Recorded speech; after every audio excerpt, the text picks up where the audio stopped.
আজি সদৌ অসম মাধ্যমিক বিদ্যালয় কাৰ্যালয় সহায়ক সংস্থাৰ 19 সংখ্যক দ্বিবাৰ্ষিক অধিৱেশন ধেমাজিত হৈছে। ধেমাজিৰ চিলাপথাৰ ৰেচিডেন্সিয়েল উচ্চতৰ মাধ্যমিক বিদ্যালয় সভাগৃহত।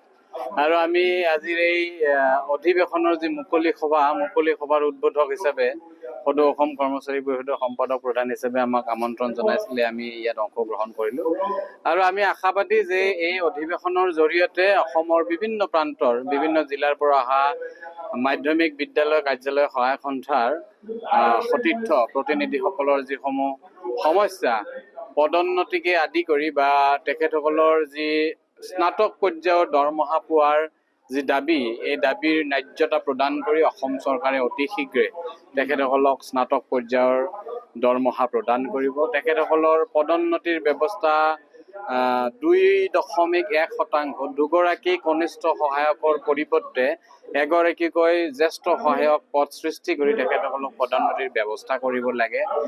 আৰু তেখেতসকলৰ বিভিন্ন সমস্যা আছে বিদ্যালয় ভিত্তিক, বিশেষভাৱে প্ৰমোচন আৰু দৰমহা সম্পৰ্কীয় কথা। এই গোটেই কথাখিনি, এই গোটেই সমস্যাখিনি ইয়াত বিতংভাৱে আলোচনা হৈছে বা আজি প্ৰতিনিধি সভাৰ শেষৰ সভাখনো আছে।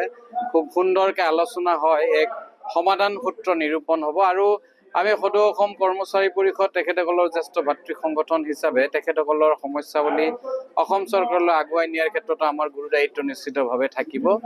আমি তেখেতসকলক প্ৰতিশ্ৰুতি দিছোঁ আৰু আপোনালোকৰ জৰিয়তে অসম চৰকাৰক আমি আহ্বান জনাইছোঁ যে তেখেতসকলৰ সমস্যাসমূহৰ এক ন্যায্য প্ৰাপ্তি তেখেতসকলে পাওক। আৰু সমান্তৰালভাৱে আজিৰ এই সংবাদ মাধ্যমৰ জৰিয়তে আমি আহ্বান জনাব বিচাৰিছোঁ যে সমগ্ৰ অসমৰ কৰ্মচাৰী সমাজৰ আজিৰ তাৰিখত এটা ডাঙৰ সমস্যা হৈছে NPS ব্যৱস্থা। NPS ব্যৱস্থা বাতিল হয়, OPS ব্যৱস্থা অতি শীঘ্ৰে প্ৰৱৰ্তন হ'ব লাগে আৰু কৰ্মচাৰীসকলৰ অৱসৰকালীন জীৱনৰ নিৰাপত্তা সুনিশ্চিত হ'ব লাগে। আৰু আমি সকলোৱে জানো যে প্ৰতি 10 বছৰৰ মূৰে মূৰে যিহেতুকে বয় বস্তুৰ মূল্য বৃদ্ধিৰ লগে লগে কৰ্মচাৰীসকলৰ দৰমহা সংশোধনৰ এক ব্যৱস্থা আছে। বিগত সময়ত 2016 চনত সপ্তম দৰমহা আয়োগ গঠন হৈছিল আৰু সপ্তম দৰমহা আয়োগৰ জৰিয়তে কৰ্মচাৰী সমাজৰ দৰমহাৰ সংশোধন হৈছিল। আৰু 26 চনত হিচাপমুখে অষ্টম দৰমহা আয়োগ কাৰ্যকৰী হ'ব লাগে। আৰু আজিৰ এই মুকলি সভাৰ জৰিয়তে আপোনালোকৰ সংবাদ মাধ্যমৰ জৰিয়তে আমি অসম চৰকাৰলৈ দাবী জনাব বিচাৰিছিলে অষ্টম দৰমহা আয়োগৰ কমিটি গঠন কৰক আৰু অতি শীঘ্ৰে এই কমিটিয়ে বিভাগীয় যি কাম, এই কামসমূহ সম্পাদন কৰি 1 জানুৱাৰী 2026 পৰা কাৰ্যকৰী হোৱাকৈ অসম চৰকাৰৰ সমূহ শিক্ষক কৰ্মচাৰীক সংশোধিত হাৰত দৰমহা প্ৰদান কৰা আমি দাবী জনাইছোঁ। আমাৰ 10 তাৰিখৰ পৰা আমাৰ আৰম্ভ হৈছে, 12 তাৰিখে শেষ হৈছে।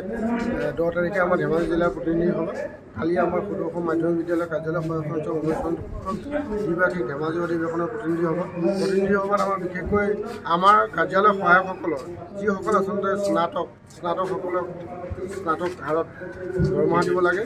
দ্বিতীয়তে আমাৰ বহুদিন ধৰি কৰি থকা আমাৰ জীৱনকালৰ একমাত্ৰ প্ৰমোচন 2/3 হাৰৰ প্ৰমোচন বন্ধ হৈ আছে। উক্ত প্ৰমোচন আমি শেহতীয়াকৈ খুলি দিছে যদিও আমি জিলাসমূহে পাবলৈ সক্ষম হোৱা নাই। গতিকে এই প্ৰমোচন প্ৰক্ৰিয়াটো অতি শীঘ্ৰে কাৰ্যকৰী হ'ব বুলি আমি আশা ৰাখি আজি আমাৰ প্ৰতিনিধি সভাত এটা সভা প্ৰস্তাৱ কৰা হৈছে।